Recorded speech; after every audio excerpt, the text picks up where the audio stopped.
And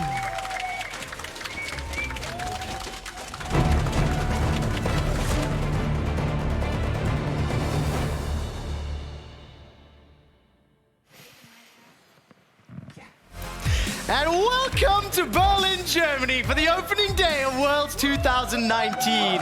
12 teams have arrived to fight in the play-in stage, and the emerging regions have found new hope in long-awaited super teams. Still, some will be disappointed as it is only 4 spots that these teams will make it to the group stage. Hello everybody, I'm EpicSkillshot, kicking off Worlds with Ender and Spawn. It's Worlds! It certainly is, and League of Legends has been dormant for so long, EpicSkillshot. Now we get to see the best teams on a new patch face off for the shot at it all. And we get to see them back here in Europe. 4 years ago, the last time we were having Worlds here in Europe, I was sitting in my first period of math class, hiding my phone under my desk so I could watch the games. You're so young. And now we actually get to see these teams back on the stage once again. And with all the hope riding on the tails of a team like G2, I am so excited to see these teams duke it out, because this is the first Worlds in a long time where we actually have an open field. It doesn't feel like there's a clear #1 team. And of course, everybody watching, if you are in first period math class, stay in school, do your homework and study for exams,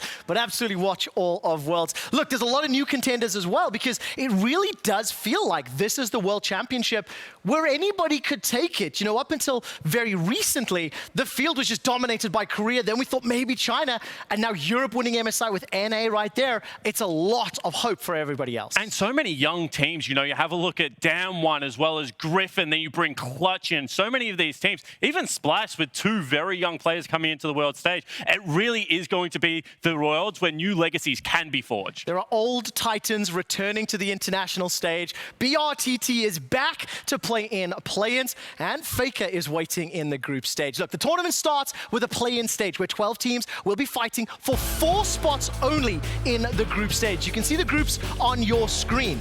2 teams from each group will advance to the play-ins knockout stage next week. They will play a best of 5, and the winners of those best of 5s will advance to groups. Today, we'll be starting with groups A and B. We will only be talking about groups A and B. So let's dive straight into group A. Clutch Gaming, Tanner time. Yeehaw! And they have to be the favorite, Spawn. Yeah, absolutely. Coming into this group A, when you look at Clutch in the month they've had, the amount of games they've played, and it's just set up for so much success. They've got Huni in the top lane. This guy has been such a monster for them, and I think that when you look at Clutch, they have to be able to ride that momentum through and be the favorites of this group. At the same time, you do have teams underneath them. Specifically, I don't think you can count out the Unicorns of Love. This team plays a fast style, heavy early game aggression, topped off with a heavy skirmish style to boot. And they have a Nanasik in the jungle, who I think might be the best player out of the pool 2 and 3 seeds in the play-in stage. This guy is sick. That is a really big statement, and on a personal level, I'm excited to see Eddie back.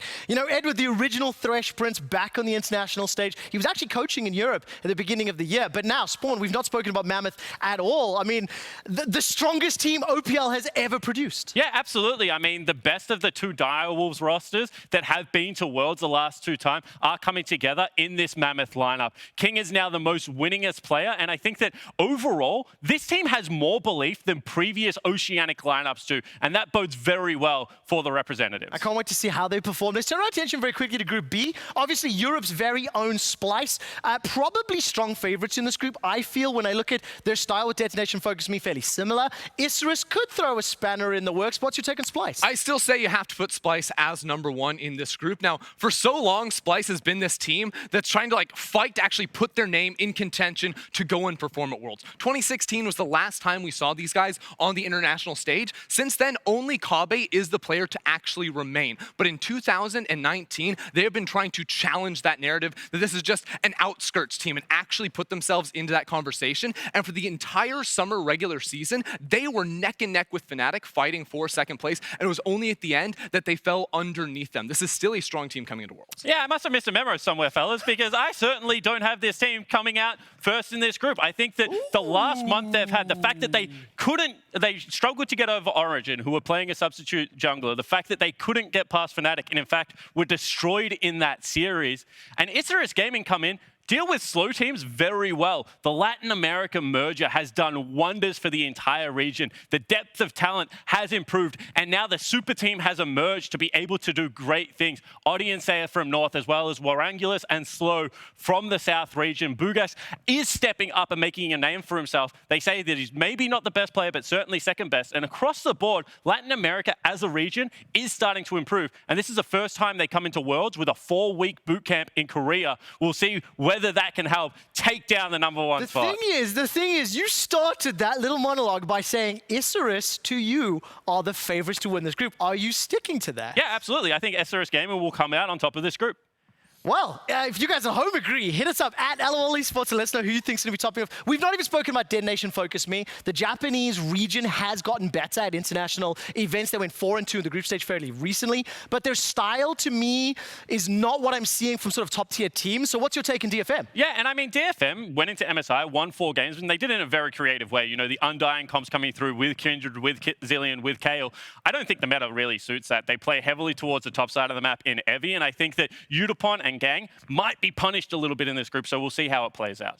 I think there's a hard group for them to play in, of course. Now, they do hold on to those 5 same players that did overperform at MSI, so the hope is that they can try to use that to have higher highs here. But I think against Isurus, who's a very strong second seed team in plans, as well as Splice, it's going to be a tall order. Ooh, let's see. I cannot wait to get to the games. We've already heard some bold predictions, and Worlds is a stage where the dankest timelines can come to life. Ender, you looked at some of these timelines and want to play a 90-50-10 game, is that right? So it's a little bit of a prediction game here Okay. called 90-50-10. Basically, I'm going to hit you guys with 3 statements. And what these are is, the first one's going to be a 90% likelihood of happening at Worlds in my mind. Next one is 50% chance. Next one is a 10% I've chance. seen this on Reddit. Yeah, I've seen this on Reddit does it Okay, all the yeah, time. Okay, It should be pretty easy for everyone. Anyways, I want to start us off with something easy, get us in the mood, right? Clutch Gaming and Huni. Everyone knows them. Everyone loves them. Holo.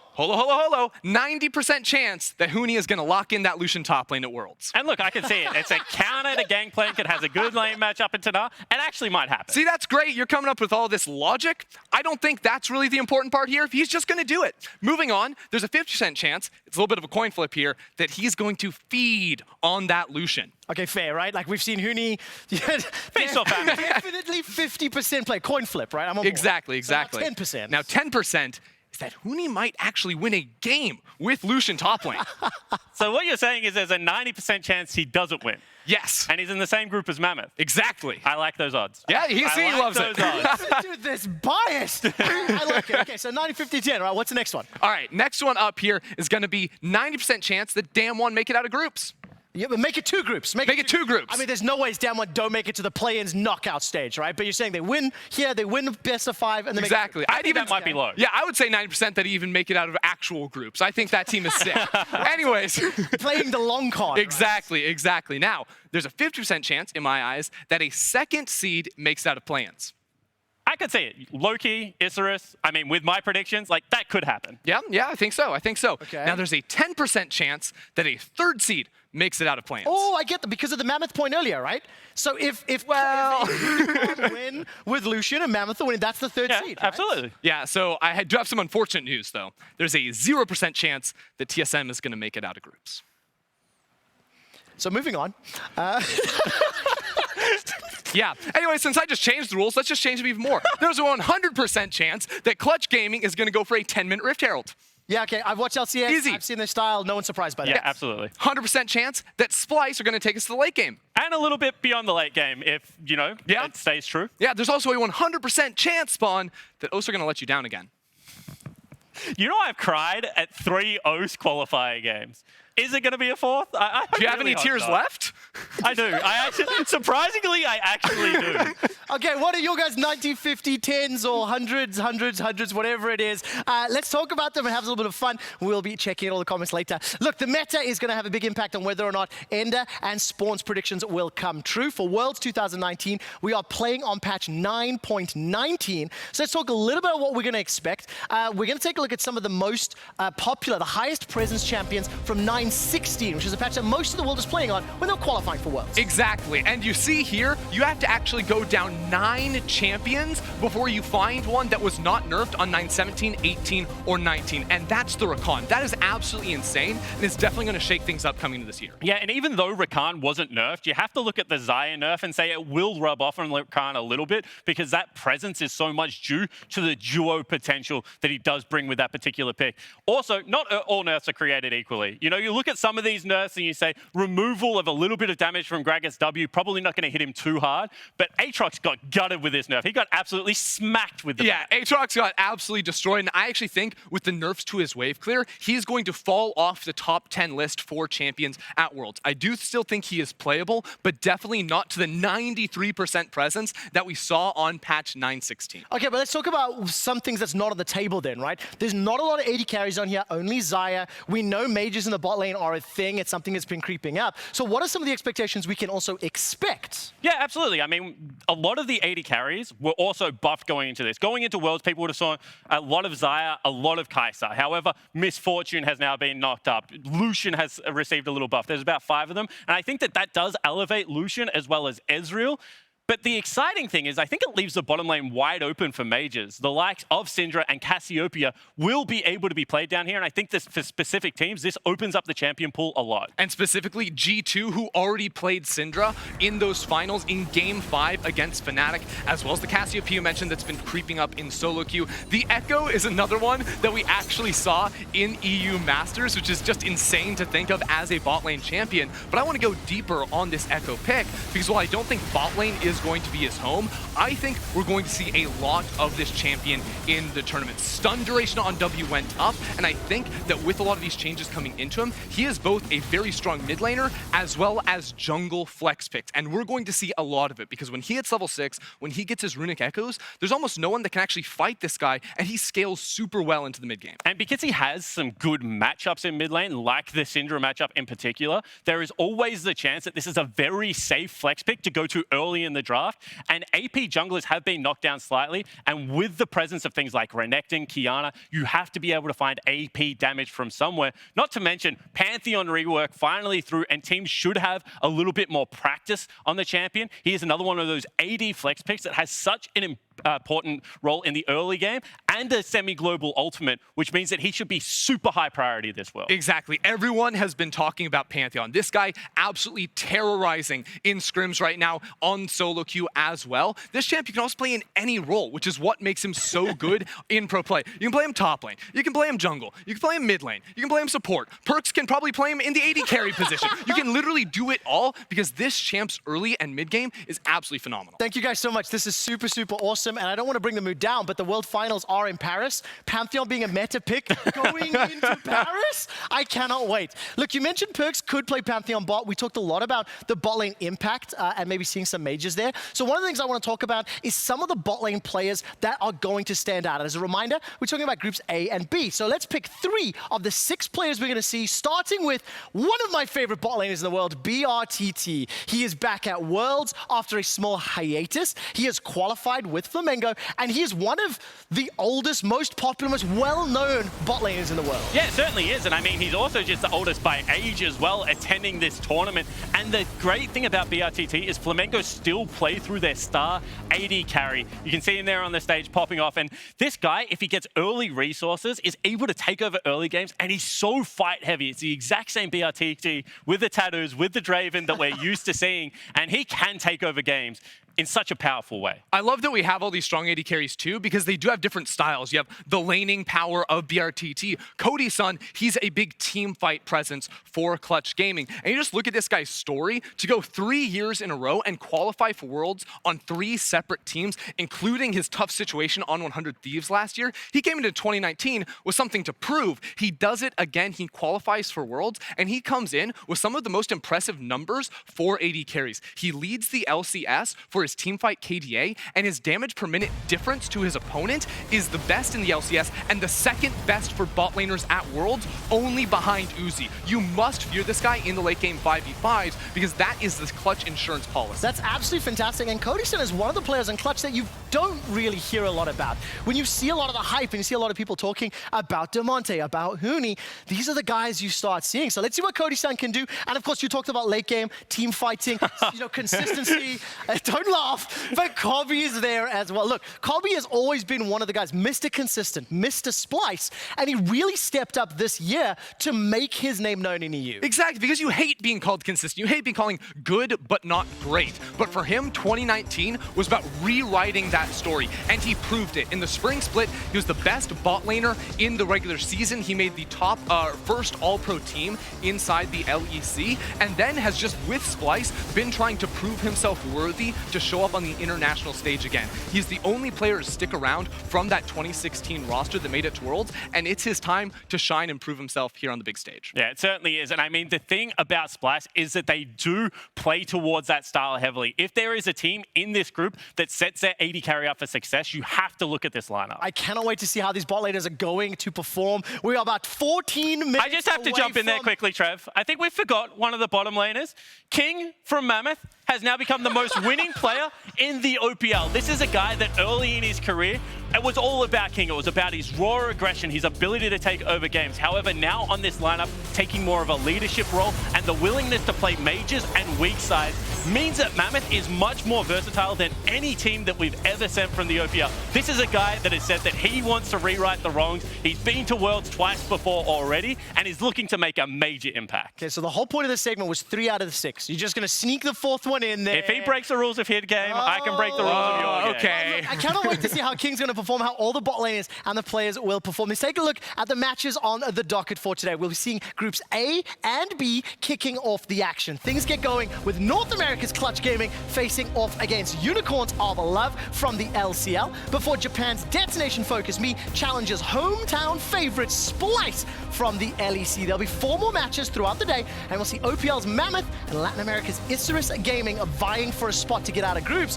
Where are we looking for the exciting matches, boys? Well, I think it's got to be the bookend games here. Clutch Gaming UOL to start off the day is going to be absolutely fantastic. You think about it, Huni playing against Unicorns of Love. You remember that final in 2015 where it was Fnatic Huni versus the Unicorns of Love? You have a quick rematch of that, as well as Splice versus Isurus. You already heard some... quite a rematch, but yes. It's Huni versus Unicorns. Anyways, also you have that final match, which you already talked about. You think it's Isurus, I think it's Splice. Yeah, absolutely. And I think that just the clash of style of game number 6 makes it clearly the game to watch for me. I love when two teams come in with completely different ways to play the game and try and impose their will on an opponent. And there's even more fun is that I have different predictions already, not just about this matchup, but who is making it to the play-ins knockout stage. I also can't wait to see Mammoth versus Clutch because the Oceanic players have been quite confident about playing against the LCS representatives. Look, we all grew up on the North American server. We played there on 240 ping. We were able to beat them then. I don't see why on 6 ping on LAN it will be any different.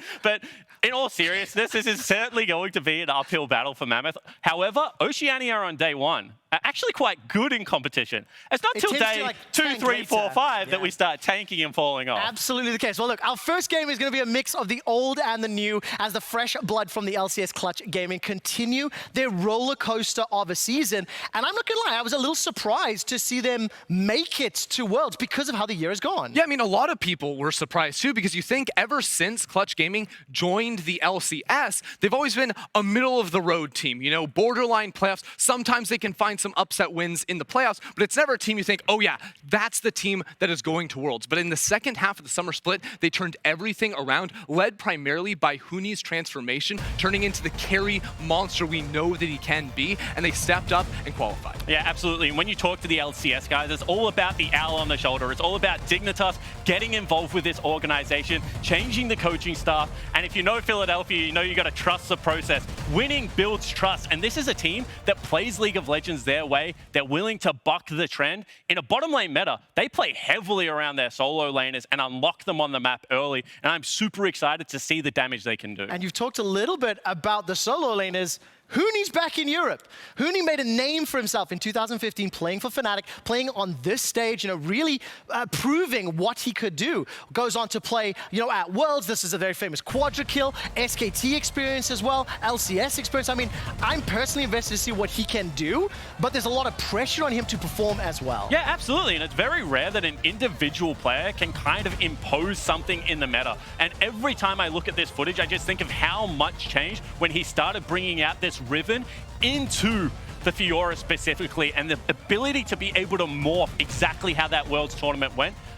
It lasted with all the players, and now we have him here once again playing all these early to mid-game majors and fighters. Huni certainly is one of those explosive players that can take over a game. And everyone knows the high highs of Huni, but they also know the lows that he has faced. Now, for him, if he comes in hot, this guy can look unbeatable in the top lane. Is going to be a huge difference maker in how far Clutch can go. Do you think there are top laners within his group and within the play-in stage that can compete? I don't think so. I think Huni is actually on a league of his own in the play-in stage, other than Nuguri. All right, we'll have to find out how he performs. Before we get to gameplay, let's hear from the man himself. Huni standing by with Dracos. I'm now joined by Huni ahead of his game versus the Unicorns of Love. Man, it's good to have you back in Europe. First off, how does it feel just to be back here in Europe playing on the international stage? Yeah, I mean, it's a really good point. Like, first of all, I'm really excited to play in LEC studio again. It's been 4 years, and I can't wait to see my fans again. And there's just so many steps who actually worked for before with me. It's so crazy. And also, this is actually where I debut, right? This is where I came from and where I started. So I can't wait for it. I'm excited to see what exactly happens, but it's of course not just you, whole new team behind you in form of Clutch. Now you have 3 very young players setting foot on an international stage. How's the mood in the team? Are there a lot of nerves? Are a lot of people nervous? I've heard you say you're pretty confident. How are the rest of the guys feeling? I think other teammates are pretty confident since we actually shown a lot that when we were playing well, we actually playing well. And we proved through Gauntlet and playoff, and even though 3 players are new, but playing is this is has to be easy. Supposedly we're here to just kill them all, actually win, get the win, and then go to group stage. And then group stage is where they actually start the real wars 2019. That's what I feel. So that's how we are confident at. And also is they're kind of, I guess, is nervous. Also, I'm kind of nervous too, because it's also first time they're playing, and we actually supposedly here winning those kind of team. And I gotta help to my team, as you said it. I've been here. This is my 3rd time of the wars. The Cody son is also the 3 times the wars. So we gotta help to each other, and we gotta just win. All right. Well, keeping that in mind, looking ahead, of course, before we get to groups, it is planned your first opponent, Unicorns of Love. How are you feeling about the matchup? I feel like they're playing really, really well when they're playing fast and looking for kills, also they're really unpredictable team, I would say. We can't assume that we're they. We don't know what they're gonna do. As long as we more discipline ourselves and also playing for our side, not trying to kill them all, not actually trying to do same thing as what they do. We just need to play discipline and stay calm and play what we used to do when we were in NA. We're just known as playing around object really, really well. Those kind of type thing is gonna be I think key. Actually, we can win. All right. Well, thank you so much for the insight, Huni. Good luck in the game ahead of you and crossing names off your hit list as you try to kill everyone ahead of the group stage. We're going to send it back to you guys at the desk. Thank you so much, Dracos and Huni. That was actually fantastic. And I really appreciated Huni's candidness. There's a lot of confidence, but it is also measured. We should be the best. We should kill everyone. Oh, hang on. We should also be nervous, because if we don't do that, then, it's sort of a challenge or an embarrassment to a degree. But Huni and Clutch, they are expecting to win, make it to group stage. And they have real serious dark horse vibes about this team, because you look at the form that they're bringing into Worlds, and they're on the serious ramp up, able to take TL to 5 games. And this is a lineup that kind of has that Vitality S vibe of just play your own game. play your own style. If it's a Lucian top or a Cassiopeia top or lots more Rumble as well as Kiana running around the map and causing havoc, this is a team that I think that if they stay true to what they're actually trying to accomplish, will do the damage that we've seen in the past. And everyone remembers that Yamato Cannon's speech, right? If Huni's a player that can, if he can define his own meta, absolutely go for that. Now, I also liked how he spoke a bit about the Unicorns of Love, saying that they played a fast game, they're really unpredictable. I think that lines up a lot with how I view this team, because this team doesn't play for team fights. They play for skirmishes. That's where they get a lot of their leads, and primarily how you actually can't expect where their jungler is going to be and gank in the early game. What I really like about that as well is, as Huni was saying that, we were all looking at each other smiling and grinning, because it kind of reveals a little bit that they have prepared, they have researched, they have studied, and now we get to see what that research and prep does on the Rift. Look, tonight Huni and Clutch go up against the very familiar Unicorns of Love. They are now finding success in the LCL. You guys at home, you might recognize the name, you might recognize the team.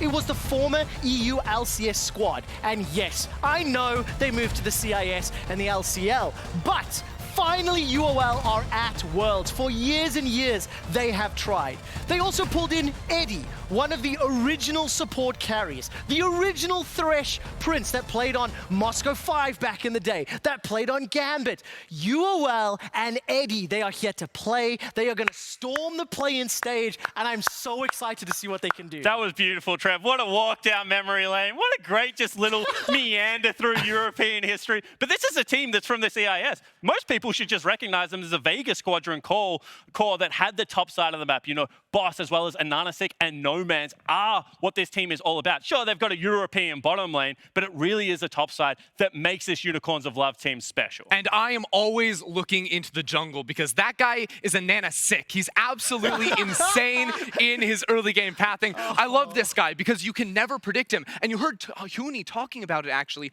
in that interview. You don't know where he's going to be. He's going to surprise you, and he's going to find successful ganks and shut you down. And especially working with Nomads, an incredibly powerful mid laner too, I think that 2v2 will try to take over the map. And so much of the meta, as I've seen it worldwide, is that the jungler will unlock a lane to then go somewhere on the map, mainly bottom lane. However, the team is not afraid to play around a Nanasek and actually help him invade the opponent jungler. So if I'm Lyra, I am very aware of where Nanasek is at all times, because this is the opportunity for them to be able to set up traps and really try and take over a quadrant of the jungle. Yeah, it's one of the few teams in the play-ins that actually have a jungler that they will play through, that you mentioned there, that they will come and attack you with. A lot of other teams play through their solo lanes or play to their bottom lanes, and that's what makes UOL so different from the others, along with the fact that their mid game, it doesn't come down to big team fights around objectives. It is Ananasik and Noman seeking out skirmishes to beat you. Okay, now let's talk a little bit more about Ananasik, because earlier in a cooldown countdown,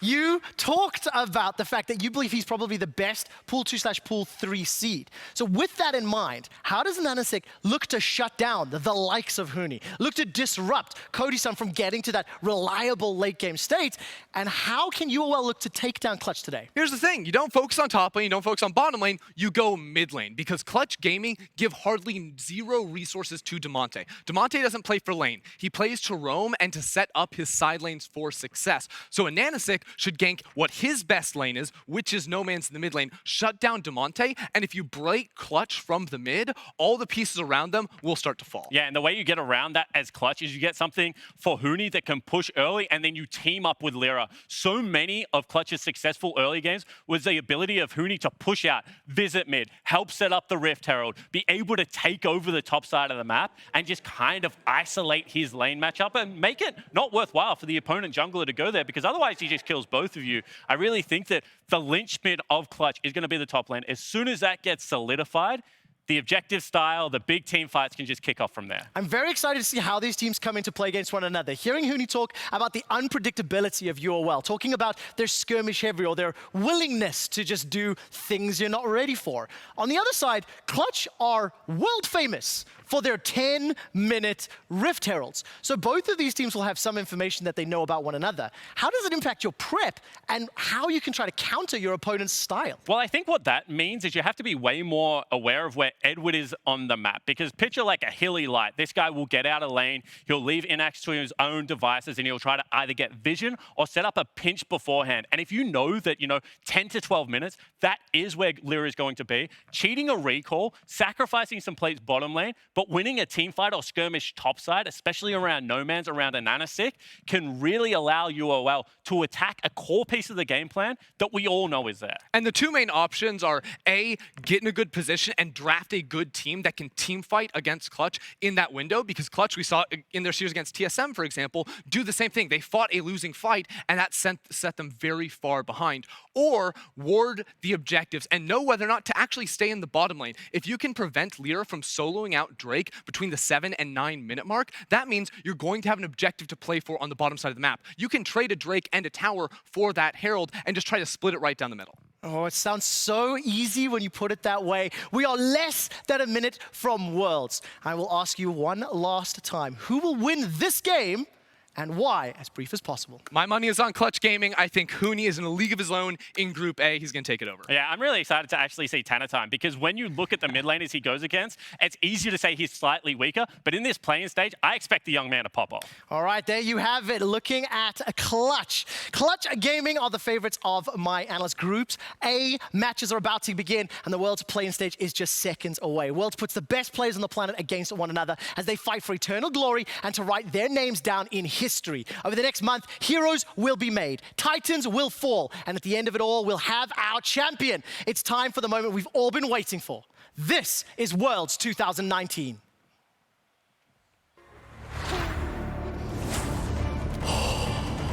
We stretched at the end, but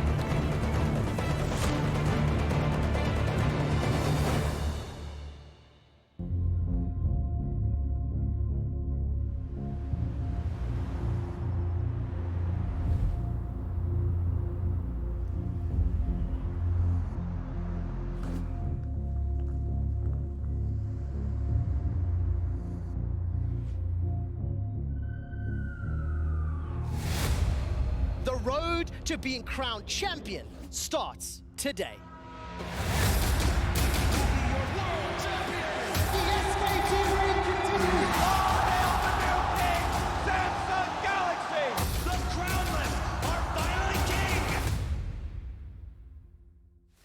Definitely people are overlooking how good we can be. Anything but first place is not acceptable for us. There's a lot of people think that Clutch Gaming can easily make Peak upset. I gotta prove for them that peoples are correct. We are here to recover SK Pride. 이런 기회가 크게 있는 게 아니니까 I'm just so happy to know that all the work that I put in has finally paid off. To me, there's no question like we're gonna make it through. This is the first time that we're just going in and just playing our game. I think we have a really, really good chance to actually get first in our group. People talk about me, I'm good, or they think I'm bad. I'm just here to win. I don't want to just get out of planes, you know. I want to win Worlds. 当然，这次我们会让大家记住 HK。 I have a really good chance and I will not waste it.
Hello and welcome to the LEC studio in Berlin, Germany for the 2019 League of Legends World Championship.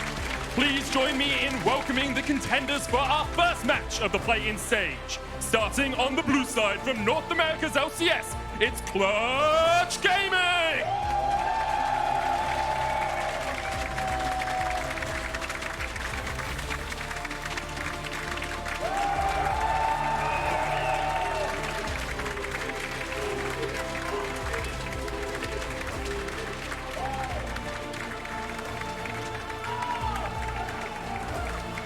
And on the red side, from the League of Legends Continental League, the Unicorns of Love!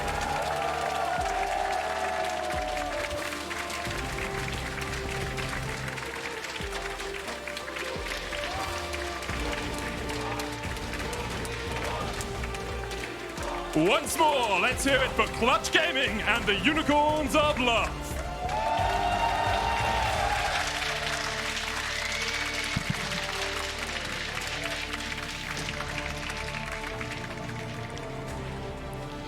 And what a great game we have to start us off here, Jat. I'm Medic, I'm joined by Jat. Welcome to Europe to start us off. It's great to be here. It's so exciting to kick off with Clutch versus the Unicorns of Love, two teams with pretty storied histories over the last couple of years. Yeah, absolutely. And I think for both of these teams, they're just going to be looking to calm their nerves as much as possible, because if you take a step back, it's really quite a daunting task to come to the World's play-in stage. Like, look at the Unicorns of Love. They're the best team from their region. They have proved that against the 7 other teams in that region. And now their entire year is defined by these next 4 games, right? If they mess up, then what was their year really for? So Unicorns of Love coming in against Clutch Gaming, who is the favorite from North America, but also a team that could falter at any moment in any of these 4 games. Exactly. I think for Clutch, after you've had such a comeback run, you know, losing to CLG, then making it all the way through the regional gauntlet, reverse sweeping TSM at the end, to come to Worlds and then falter and perhaps not make it to groups, not make it as far as you expected, that would be a massive downfall for them as well. Yeah, if I put on my NA hat for a second, my biggest fear for Clutch Gaming is the fact that they have really only felt good for a month. Yeah. They were so much a middle-of-the-pack team for most of the year, and honestly, most of their existence since they franchised into the league in 2018. But really, when they changed their team colors here, right? Got a new coaching staff, kind of a new ownership group, and really kind of got this new energy about them is when they started to improve and made that great run through the gauntlet. Things have definitely come alive for them. I've seen Huni really popping off. The meme of Tanner Time was born, you know, the first North American mid really to rise into the scene since probably Pobelter was the last apparently Tanner Time has changed to, you know, you need to make sure he's changed his watch so he doesn't get messed up by time 4 a.m. zones. Pacific. But I actually think coming into the matchup, you have to look at how these two teams will match into each other. Unicorns of Love tend to play through their mid lane, whereas we tend to see Clutch Gaming going towards top or bot in different iterations of draft. Yeah, it's going to be really interesting figuring out how this game goes, because No Man's absolutely dominates the TCL in terms of mid lane stats. And part of what enables Clutch Gaming to have pop-off performances from Huni or to have Cody Sun carry late game is the fact that DeMonte has the liberty to leave the lane. Yeah. And if there's too much focus put there and Unicorns of Love can start dictating the tempo to Clutch, that could really disrupt Clutch's game plan overall. So I don't think this is a for sure win for Clutch Gaming by any means. I think most people would put them as the favorites for it, though, coming into this first game of the playing stages here. And you have to remember, of course, we're on 9-19 as